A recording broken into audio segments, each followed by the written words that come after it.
Hi friends, I am here today for a little collective reading.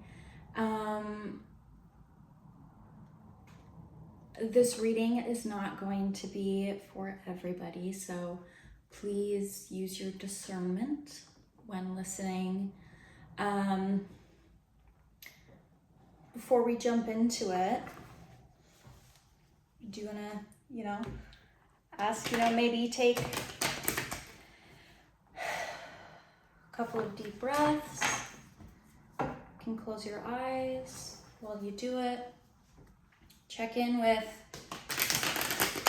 your body, your heart, your spirit team, whoever that may be, and see if you feel called to stick around.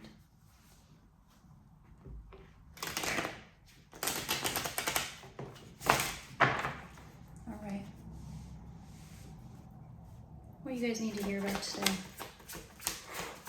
Right off the bat.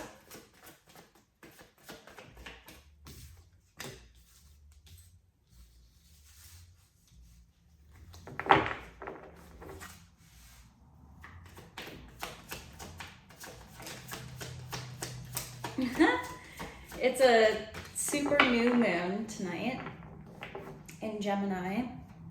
Staring at these cards that just came out. Got Ace of Swords reversed, a little bit of air. We've got Nine of Cups here, some water. So I'm thinking about this new moon now. This period where we're feeling the effects of this moon is a really great time to kind of reflect and say, what is no longer serving me? What's no longer serving my purpose, my mission? What is it that it's time for you to not only release, but intentionally remove? And there's something here that you are really struggling to let go of. You've known for a while now that it's like time to move on, that this thing doesn't serve you,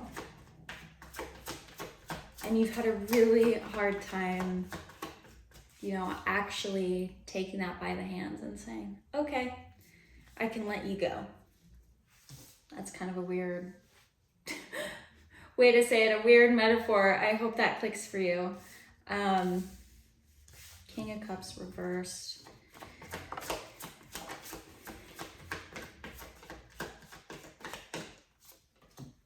Having a hard time seeing clearly. For many of you, this has to do with family dynamics. And listen, you've probably heard this message so many times by this point that you're gonna sit here and maybe roll your eyes like, God, can we get over this? Can we get a new story going? I'm tired of hearing this over and over and over again. It sounds like such a cliche at this point. You keep getting this message because you're not taking the time to sit with it and release it. And that message is,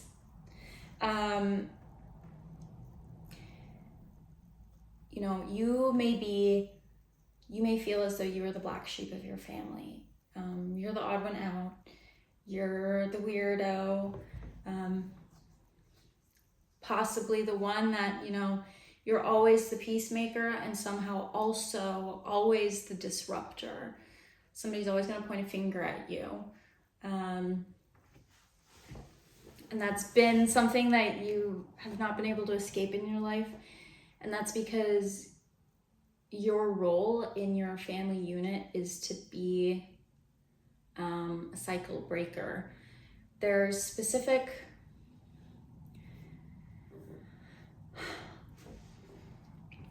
traumas, habits, things that repeat themselves through your bloodline. And I'm going to say this is probably coming from your dad's side of the family. You may have a strenuous relationship with your dad, or maybe not one at all. And whatever this thing is that repeats and shows up in family members over and over and over and over and over again, you may notice everybody in your family might struggle with the same things, be it, failed relationships, toxic partnerships, addictive, codependent behaviors, falling in with the wrong crowd, choosing, almost being like a magnet for manipulative people. And this may be something that's just, there may be a history of abuse in your family, neglect, narcissism,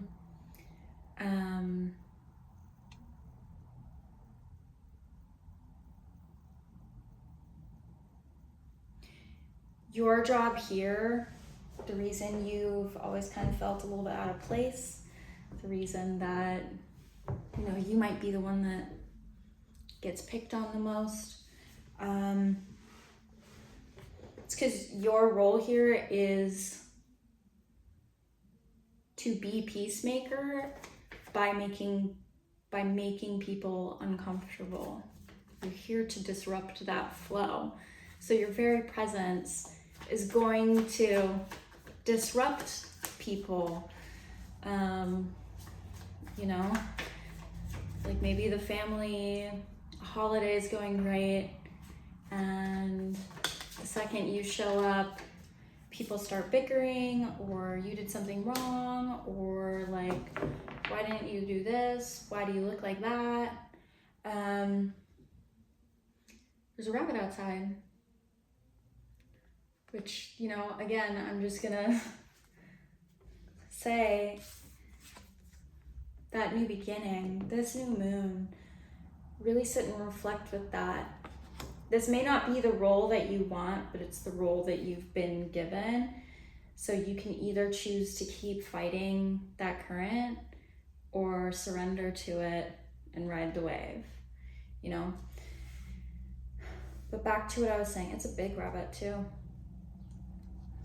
Back to what I was saying,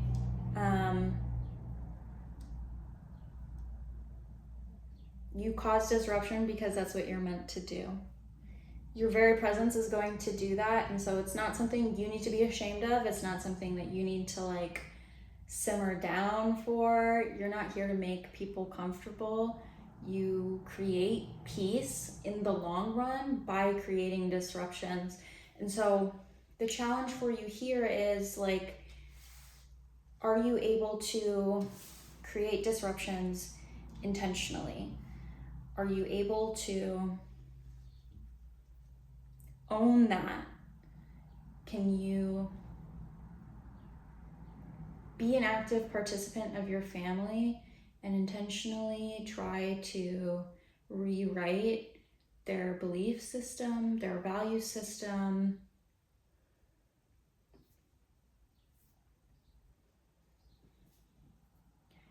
Community is very important, and because of all of this, you probably have really good experience feeling lonely, feeling isolated. You crave community, you crave connection. A lot of people do, and it's hard to come by because people forget that community takes work, connection takes work. It's easier to write somebody off than it is to sit through a hard conversation or have a discussion where you disagree. You have the power to change your family's mindsets and ultimately the trajectory of their lives. Influence is the word I'm looking for. You have powerful influence.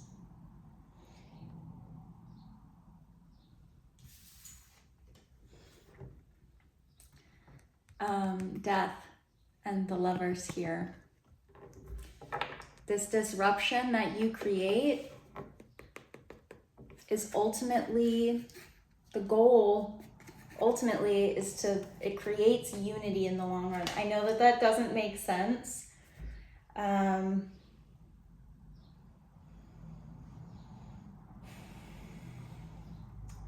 I know that you're unhappy right now. I know that you feel lonely, isolated, displaced.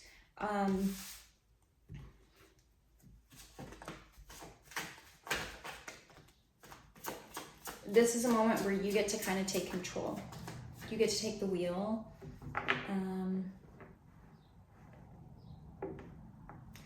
You've kind of been letting your family write your story for you. And this is, this reading here, what your team wants you to know, your spirit team, is that the pencil, they've been trying to hand the pencil to you.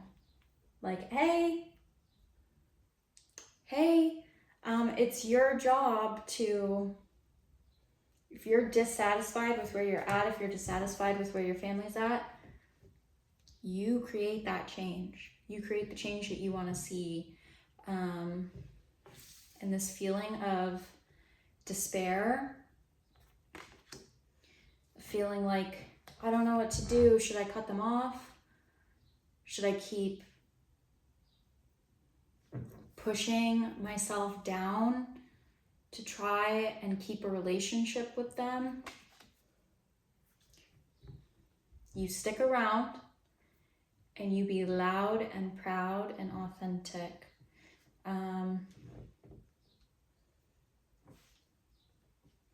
You know, I said earlier, like for some of you, this might be in conjunction with,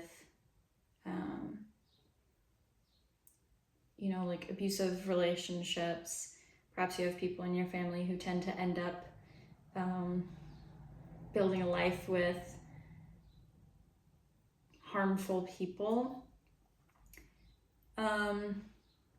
For others of you, this may be more tied to constraints around religion, politics, identity. I'm feeling specifically if you are queer in one form or another.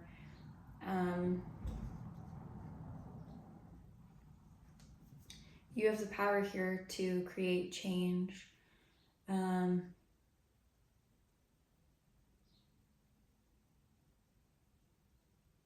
And you're not alone in that. If you are one of these listeners who, you know, you might feel a little bit outcast from your family because you are queer,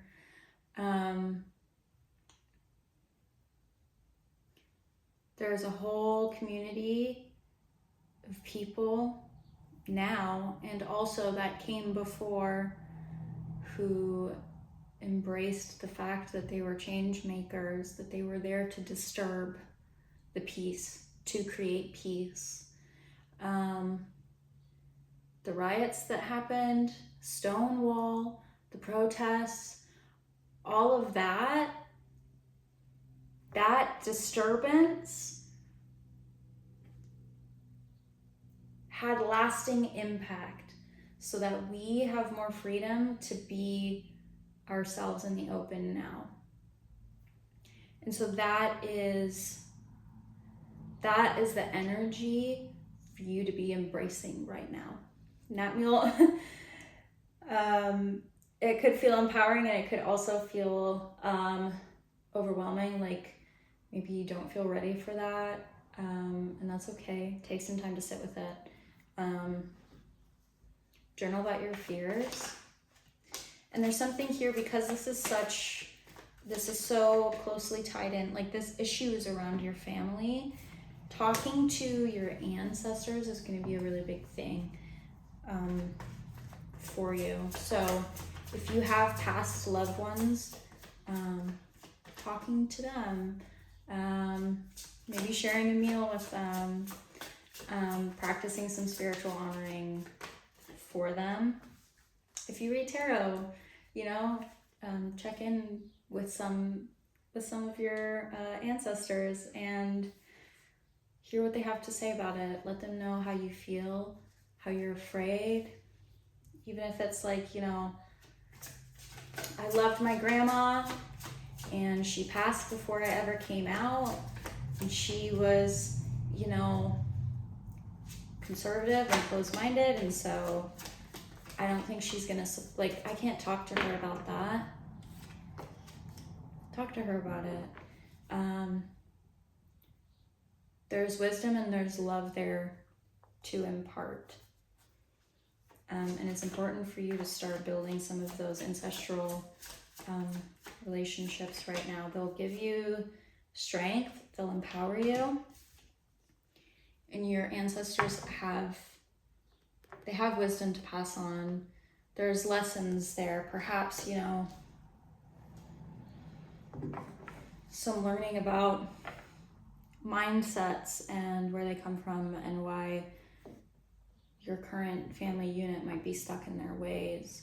Who knows how many people in your family are just waiting for somebody to break the ice so that they can also be their authentic self, you know? And you get to do that. And unfortunately, it is a heavy burden, heavy as the crown. But this is part of your purpose. This is part of your mission here. So if you've been feeling like, I don't know where my direction is in life, and I don't know where I belong, you are exactly where you are. Oh my God, you are exactly where you belong. This is your purpose. You've already been carrying out your purpose. You need make sure you have a support team through it as you carry out this work further, and do it with intention. Create plans for yourself. Maybe create some scripts, you know, like if you're in the shower and you're like running through a fake argument in your head, like, oh, this is what I'll hit them back with. Do that before the conversation and see, like, do that before you see family members and see if you can, like, instead of practicing, you know, a potential argument, can you practice, you know, I'm going to be my authentic self. I expect it's going to trigger these people in this way, and I can expect them to say this about it. How can you respond in a way that is both strong, unapologetic, but not harsh? Leading with love and not hatred. If they want to get ugly about it, that's up to them. You get to be the bigger person though.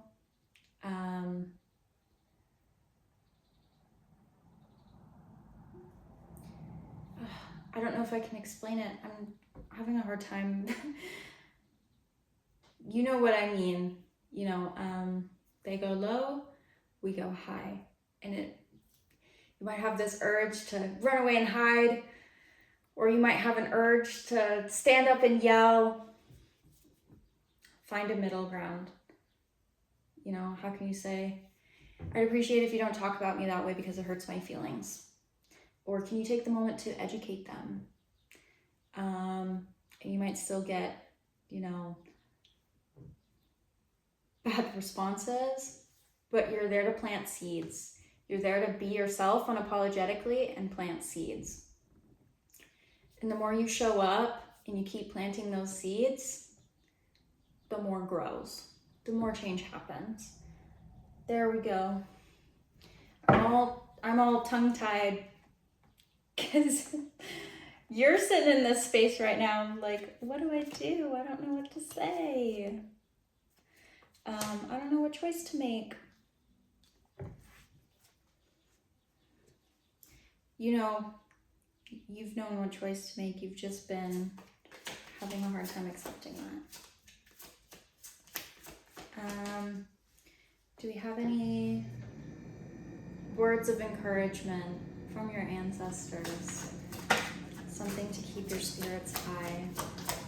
Oh, I was gonna mention, you know, like boxers, they go in and they box, and then when the round is over, they go to their corner of the ring, and they have their person there to, wipe them down, clean them off, give them some water, give them a pep talk. You killed it, get back out there and kick some ass. Like, make sure you have that support system in place. Have that there as well. Be prepared and beforehand, and be prepared for afterwards when you need to cry, when you feel like giving up. Have that support team there to back you up.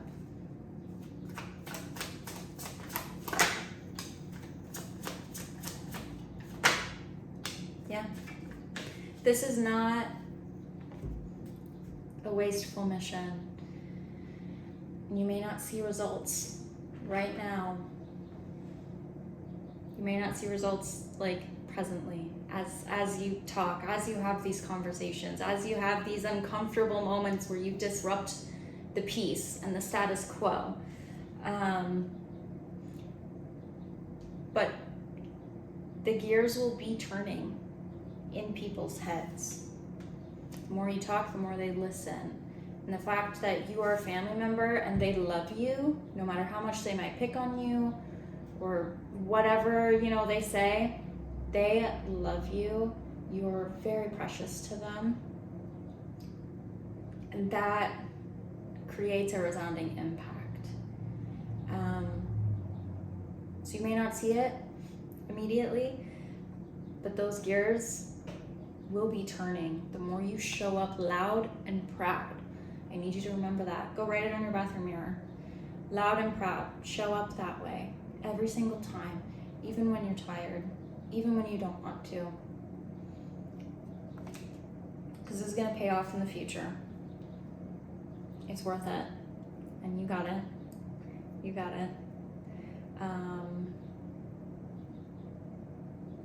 If there's several of you watching this, and maybe you're feeling like this is resonating for you really hard, and maybe you don't have somebody in your corner, to clean you up and feed you water and give you a pep talk, maybe leave a comment and be like, hey, I need I don't know what they call it, like a boxing assistant. I need like a ring assistant. I need my ring man. That's not it. But you get the gist. Comment and, maybe find a little bit of community in the comments there. Because I promise you're not the only one going through this. And we could all use, a kind helping hand to let you know you're not alone. I love you, and you got this, and I'm proud of you for being you despite it all.